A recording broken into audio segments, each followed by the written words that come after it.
Media does a really good job of showing you all the successes, and they show you the trophy room, but they don't show you the practice field. The people that get the gold medals, whether it's in sport, business, life, whatever it may be, they're the ones who just keep going. They don't take that beating and stop. They keep going. Love Gangster with Adrien Boysel. What's up, guys? Welcome back to Love Gangster. I'm your host, Adrien Boysel, and today I have a great interview with a really great guest, Mr. Connor Fields. How are we doing? Very good. Good to have you here. Yes, sir. Excited to be here. So for those that don't know you, and even for myself, I missed your talk because I've been doing this all day. Give us a little background about yourself. Who are you? What do you do? I guess the easiest way to put it is I'm the only Olympic athlete in the history of the Olympics who has both won the Olympics and nearly died while competing at the Olympics. Wow. You mind telling what happened? The first one's easy. I won the Olympics. Yeah. So that one's, at least a little easier to explain. For what? BMX racing. When I was trying to defend in 2021 in Tokyo, I had a bit of a freak accident, collided with another athlete, had a traumatic brain injury, was in a coma for 5 days. Wow. Ultimately, it ended my career. I had to, fight for my life, and it was, a whole thing. As a kid who grew up doing BMX every day, my entire childhood, that was like that was my dream, was to be like those guys, TJ Lavin and TJ is a friend. Wow, Yeah. that's amazing. So this is definitely a divine interview and conversation. Why BMX? I tried it when I was a kid, and I just loved it. I tried other sports as well, all the same normal sports kids do, whether it's soccer, flag football, baseball.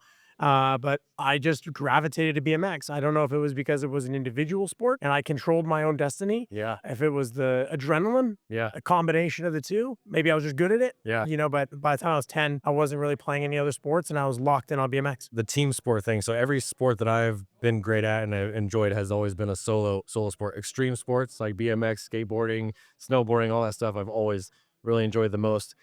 What was the moment where you're like, I have a future in this? Oh, when I was a kid and I was doing it, it wasn't even in the Olympics. So the idea of a future wasn't really there. I just loved it. Yeah. But when I was 17, I got my first major result. And that was kind of the time where I was like, okay, I might actually be good enough to go to the Olympics and make something of this. Yeah. I'm sure because you've done so many interviews, you get asked so many different questions. What's one question you wish somebody would ask you? What do I want to eat for lunch? I'm hungry. No, I don't know. I've been asked a lot. It's hard to think about, like, what is a question I want somebody to ask me? Something you want to share, something that you wish you could share with the world. I guess for me, what I always like to share, what I always like to talk about is how people always see the gold medal. They see the perfect race, the perfect game, the perfect routine. But what they don't see is all of the work that goes into that.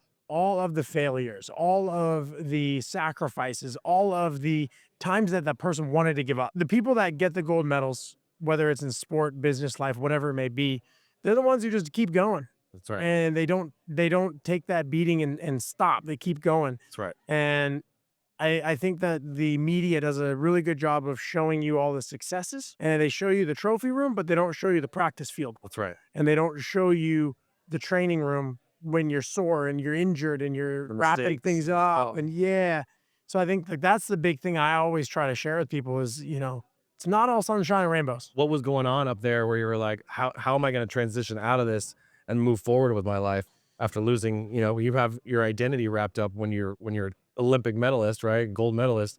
You have your identity wrapped up in that. How do you transition out of that and find your new identity in something else? Well, first step was to get healthy again. And that was a year-long process. I had shoulder reconstruction surgery. I had broken ribs, traumatic brain injury. I had 6 months of neurological rehabilitation to get, back to feeling okay again. Then once I got through that year, it was, okay, well, what do I do now?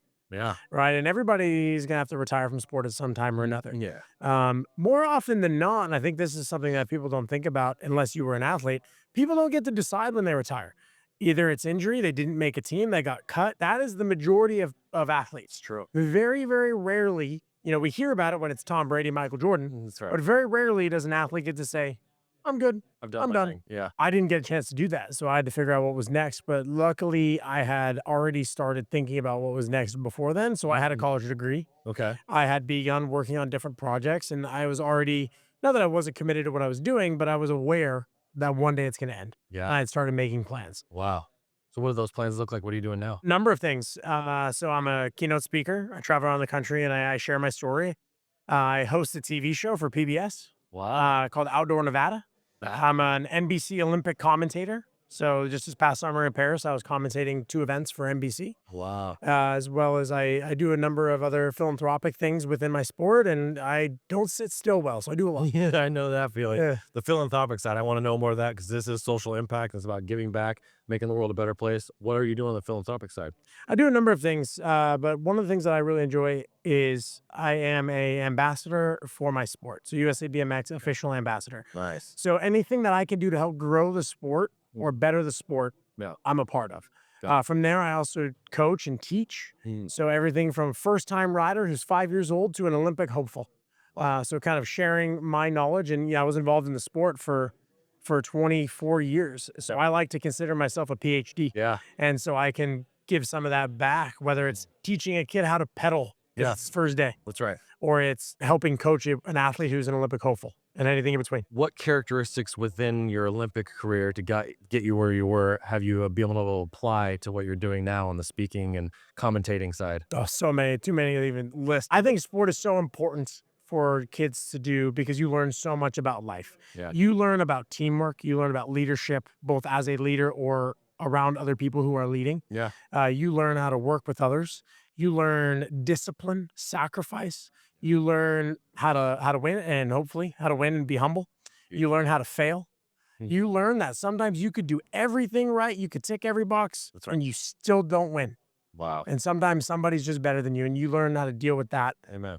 There's a lot of things that you learn that you can apply. So everything that I just mentioned, I've applied into everything that I do. Yeah. Whether it's my keynote speaking, hosting my TV show, or coaching. Yep. I take all those little things and try to wrap it up into that. Man, amazing. What does the future hold for you? What is it you're chasing after now? I'm working on all the things that I'm working on, and I'm trying to be the best at it. If I'm giving a speech, I want to be the best speaker that they've ever had. If I'm hosting my TV show, I want an Emmy. No matter what I'm doing, I'm always going for the gold medal in that. It's a blessing and a curse Yeah. because I am able to do a lot of amazing things, but I also hold myself to such a high standard that sometimes I have to be careful and not compare myself in every avenue to the best in that avenue, because my life, I was so used to being the best at what I did. That's right. So I go somewhere else into somebody else's world that they've been doing for 24 years, That's right. and I can't expect to be the best. You're So gonna- I you're gonna have to start- kind of learn how to navigate that. And that could be challenging. Yeah. That's why a lot of people don't start because they don't want to be terrible at Yeah. something, right? At the end of every show, we like to challenge the guests that are watching to go out and take action, not just be words, but take action in your life with somebody around you, somebody in your community to make the world a better place. What is one challenge you would give to them to go out and to do to make the world a better place? I'm going to start real simple. Good. I like the term rake, random act of kindness. Yeah. I love if I see somebody and I like their shirt. Hey, I like your shirt. Or if, somebody does something nice and you notice it, just give them a little, hey, that was really nice of you to do that. Yeah. Someone holds the door open for you. Thank you very much. That's right. Just those little positive interactions, because you never know what somebody's day has been like before that. Well, there you go. There you have it. Go out and do a random act of kindness. Rake, you heard it from him. Report back to us, to him. Hit him up on social media. How do they find you on social? All my social media is at ConnorFields11, Yep. ConnorFields 11. There you go. Report back or you be swimming with the fishes. Capiche? All right, that's this episode. Thank you guys so much. Thank you for being on here. Thank you. We'll see you guys on the next one. I'm Adrien Boysel, and as always, keep looking up. Came here to fill the void. I am love. I am peace. I am joy that can never be destroyed. I am love. I am peace.